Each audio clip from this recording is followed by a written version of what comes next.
आपको एक वर्ड और उसका मीनिंग तो कई बार बताया जा चुका है। कैसा हो अगर आपको एक साथ 3 वर्ड्स और उसका मीनिंग बताया जाए? तो इस वीडियो में आपको यही सीखने के लिए मिलने वाला है। एक साथ 3 वर्ड्स यानी 3 वर्ड्स वोकैब और उसका meaning with multiple examples.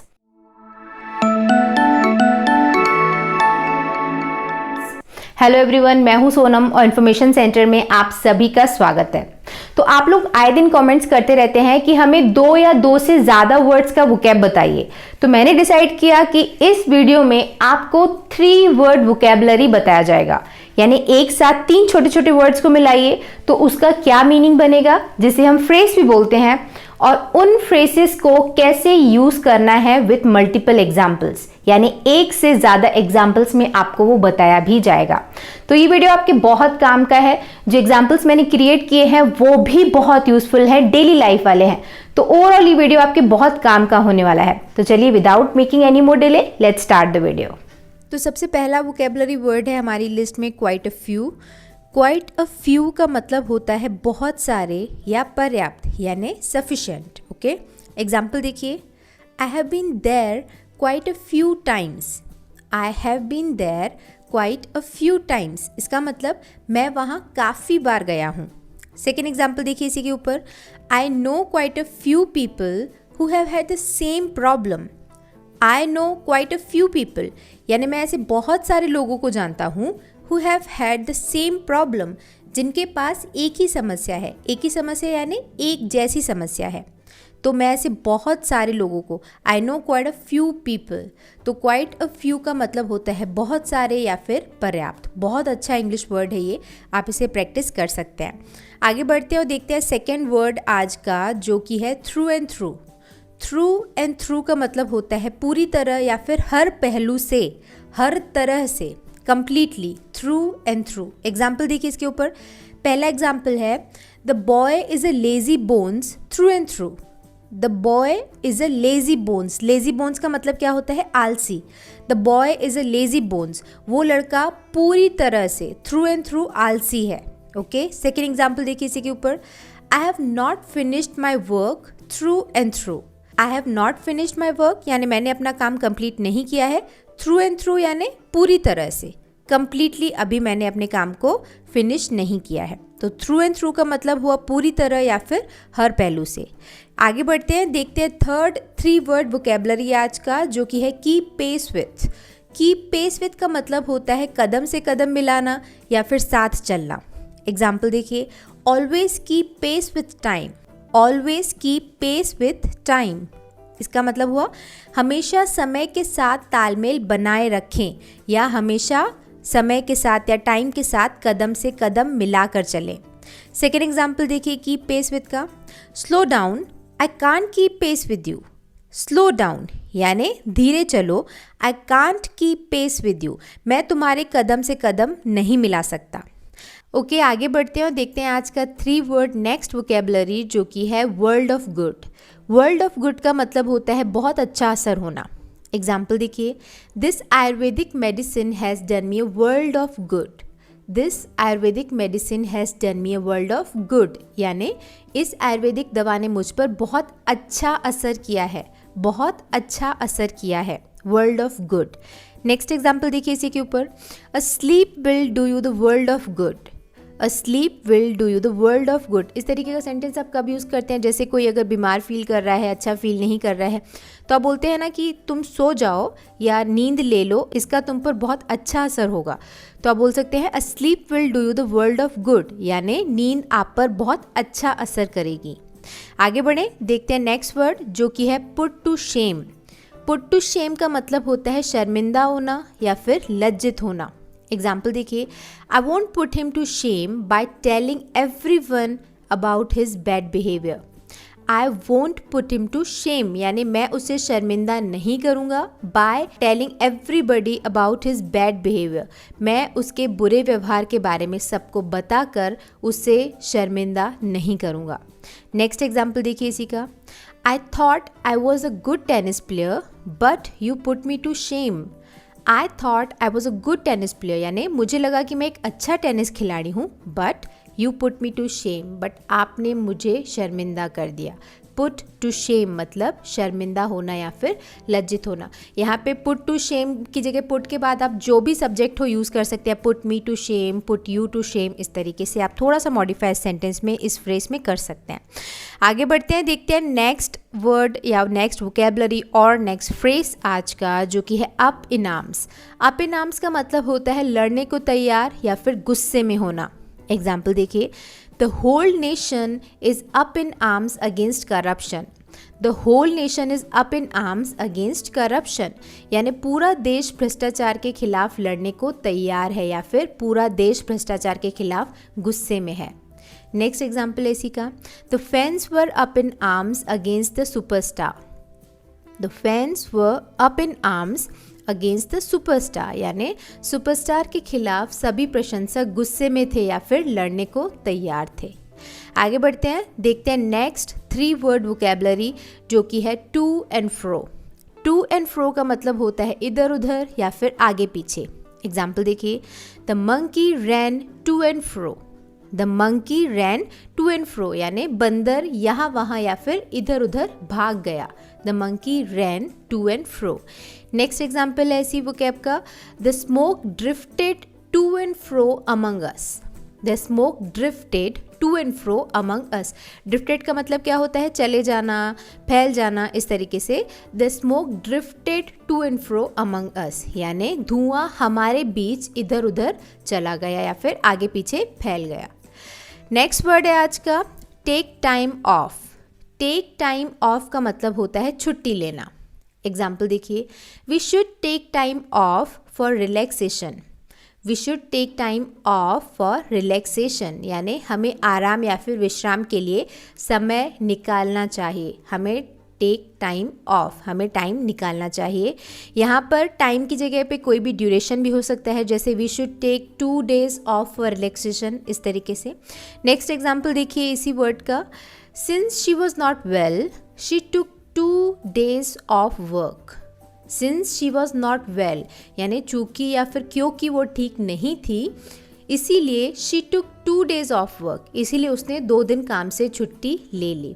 Okay आगे बढ़ते हैं, देखते हैं नेक्स्ट फ्रेज जो कि है stand a chance.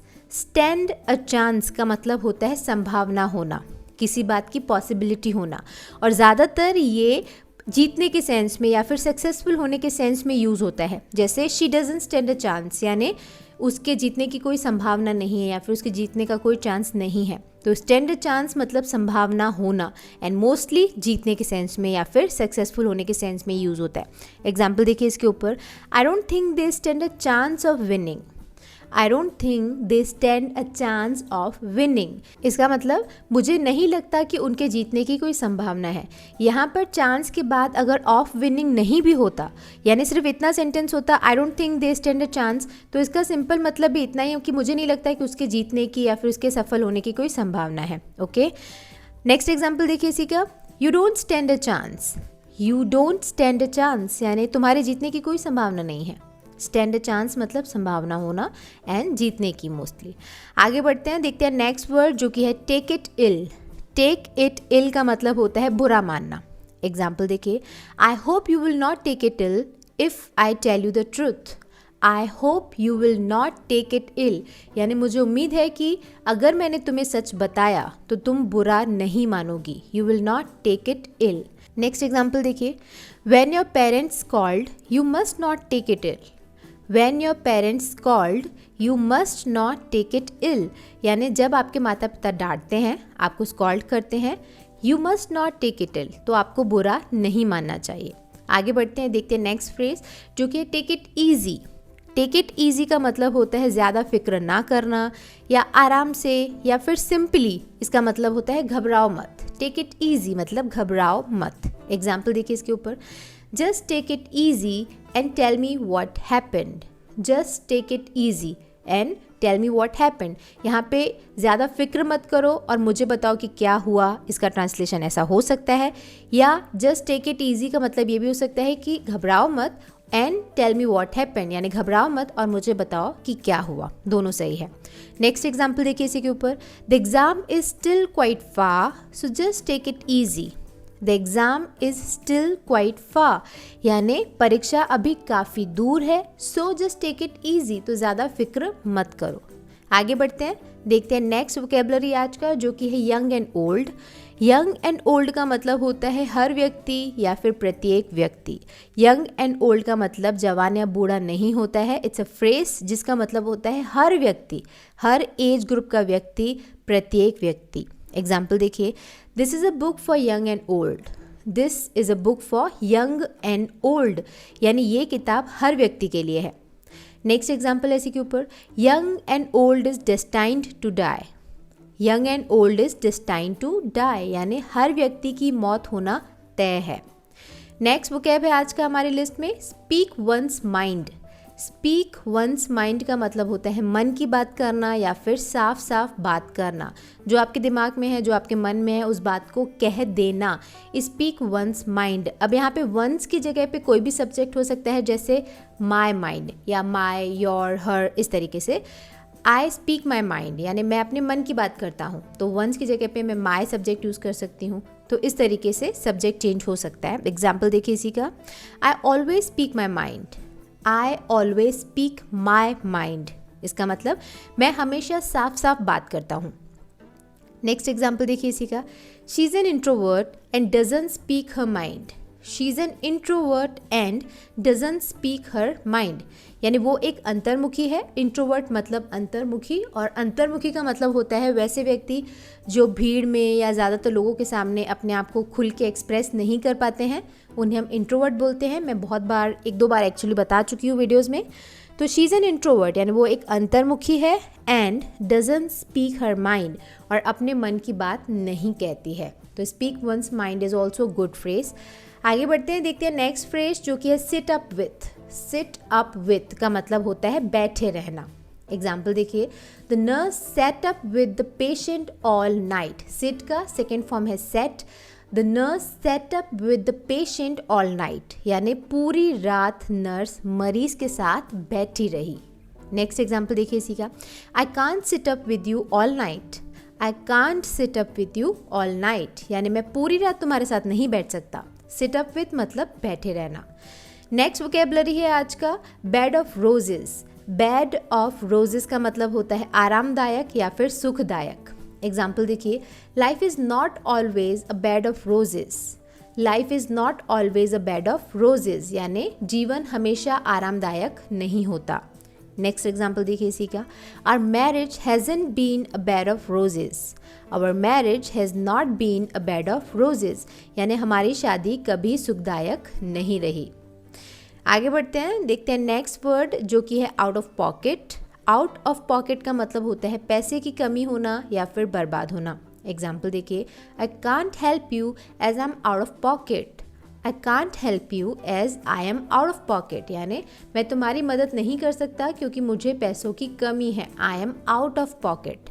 Next example देखिए, his mistake left us all out of pocket. His mistake left us all out of pocket, यानी उसकी इस गलती ने हम सभी को बर्बाद कर दिया। नेक्स्ट 3 वर्ड वोकेबलरी और नेक्स्ट फ्रेज है आज का, come to light. Come to light का मतलब होता है पता लगना या फिर सामने आना। Example, truth will come to light.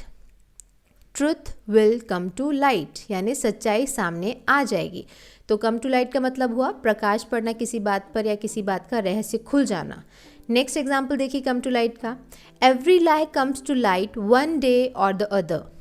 Every lie comes to light one day or the other, यानी हर झूठ एक न एक दिन सबके सामने आ ही जाता है, या हर झूठ का पता लग जाता है सभी को। तो कम टू लाइट मतलब पता लगना या फिर सामने आना। नेक्स्ट वर्ड है इनोफिक्स। इनोफिक्स का मतलब होता है परेशानी में। एग्जाम्पल देखिए, I was in a fix. I was in a fix, यानी मैं परेशानी में था। नेक्स्ट एग्जाम्पल देखिए, we are going to be in a real fix if we miss that बस।